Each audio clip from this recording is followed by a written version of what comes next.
Aprit 750 gadi kopš Ventspils ostas vārds minēts dažādos rakstos.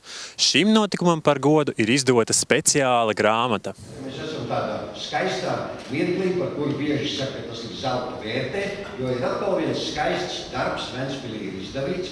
Lai gan, ja mēs salīdzinām to ar zeltu, tad jūs zināt, ka zeltam vērtība mainās kādreiz ne tikai pa dienām, bet arī pa stundām un pa minūtēm. Bet šai grāmatai Ventspils osta 750, tā jau ir mūžīga vērtība. Un savu attieksmi, protams, mēs varam izteikt aplausos.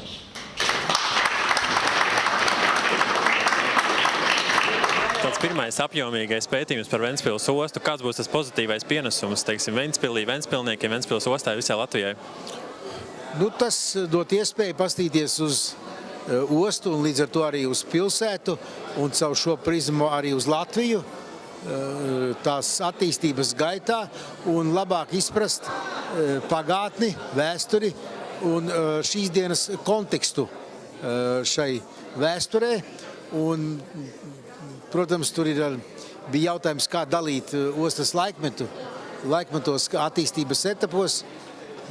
Tur tas mūsu skatu leņķis ir ielikts un iezīmēts Latvijas neatkarības gadi kā tādi optimisma gadi. Dievs dod, lai mūs te nesabradā ģeopolitisko cīņu karstumā, tuvāki vai tālāki kaimiņi. Kāds varbūt būs tas vēlējums grāmatas lasītājiem? Man ir tāds vēlētājums būtu pastīties uz pasauli, un to vajag darīt diezgan bieži, nevis dienu vai nedēļu vai mēnešu, tādā prizmā pat ne gadu, bet varbūt gadu simteņu tādā skatījumā. Tad varbūt daudz sīkumi pazūd un paliek kāds lieli akcenti, kur ir svarīgi. Šajā grāmatā ļoti plašs tas skats ir, un cik viegli vai grūti bija izvēlēties tieši tos vēstures faktus, kas šajā grāmatā ir atspoguļoti? Ventspils ostas vēsture, kā jau es teicu, nav izpētīta vienādā līmenī visos periodos.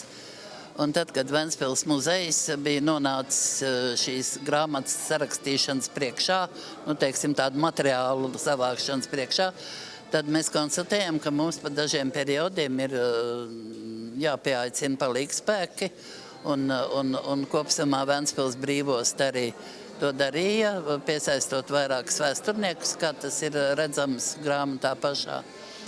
Tad kopīgiem spēkiem tika uzrakstīts tas vēsturiskais pamats par visiem Ventspils ostas vēstures periodiem, un tad Kānberga kungs viņu literāru un emocionāli apstrādāja, kā viņam šķita interesanti un saistoši priekšlasītāji, nepretendējot uz kaut kādu ārprātīgi dziļu, analītisku, zinātnisku Ventspils ostas izpēti, bet radot saistošu, ilustrētu, interesantu, labā noformējumā, jo Lūškungu mēs pazīstam jau kā vairāk grāmatu noformētāji.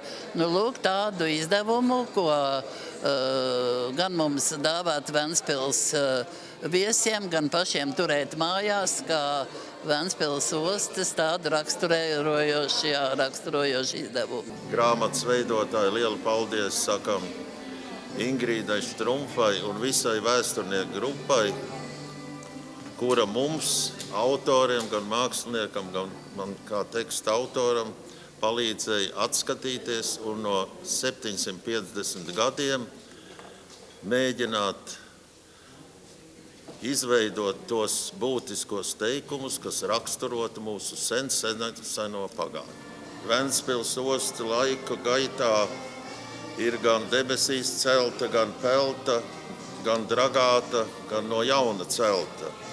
Bet šobrīd osta ir iegājusi stabilitātes pakāpē, un šī stabilitāte ir tā, kas veido arī Ventspils ostas nākotni.